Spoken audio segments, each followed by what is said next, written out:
بسم اللہ الرحمن الرحیم۔ شروع اللہ کے نام سے جو بڑا مہربان نہایت رحم والا ہے۔ السلام علیکم۔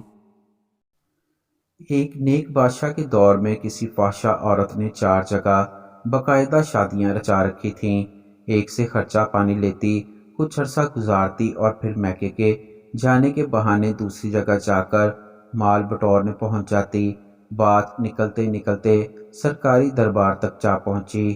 تصدیق کے لیے عدالت میں طلبی ہوئی، کیونکہ اسلامی قانون نافذ تھا، اس لیے زیادہ امکان یہی تھا کہ جب بات ثبوت تک پہنچے گی تو اس عورت کے لیے جان بچانا مشکل ہو جائے گی۔ اس عورت نے ایک سینئر وکیل سے مشورہ کیا۔ اس نے کہا، خاتون جان تو بچ سکتی ہے مگر فیس بھاری لگے گی۔ عورت نے کہا، تم فیس کی پرواہ نہ کرو، جان ہے تو جہان ہے، زندہ رہی تو پھر کمانے لگ جاؤں گی۔ لہٰذا اس عورت نے اپنی ساری جمع پونجی اور جائیداد دولت سب اس وکیل کو دے دی۔ وکیل نے اسے سمجھایا کہ تمہیں عدالت میں یوں کہنا ہے کہ میں جمعے کے روز جامعہ مسجد کے پاس سے گزر رہی تھی تو خطیب صاحب کہہ رہے تھے کہ اسلام میں 4 شادیوں کی اجازت ہے۔ چلتے چلتے میں بس اتنی بات ہی سن سکی تھی۔ اب میں نے اسلام کے اس حکم پر عمل کرنے کا ارادہ کر لیا اور پھر میں نے یہ عمل کر ڈالا۔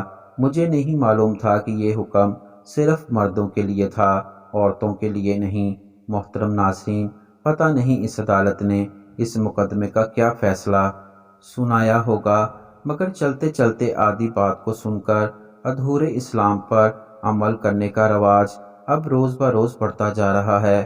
بڑے بڑے شہروں میں سحری اور افطاری کی تفصیلات پر مبنی بینر دیکھ کر یہی اندازہ ہوتا ہے کہ رمضان المبارک میں اصل چیز روزہ نہیں بلکہ سحری اور افطاری ہے۔ ادھر سحری کا وقت ہوتا ہے تو لوگ بھیڑوں کی طرح سحری کرنے چل پڑتے ہیں، ادھر افطاری کا وقت ہوتا ہے تو بے صبروں کی طرح کھانے پر ٹوٹ پڑتے ہیں۔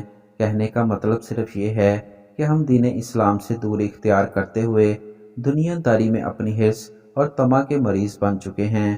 اللہ ہم سب کو ہدایت کی توفیق عطا فرمائے اور قرآن و سنت کے مطابق زندگی گزارنے، جو ہمارے نبی پاک صلی اللہ علیہ وآلہ وسلم اور قرآن پاک میں اللہ تعالیٰ کے ارشادات ہیں، ان پر من و عمل کی توفیق عطا فرمائے۔ آمین۔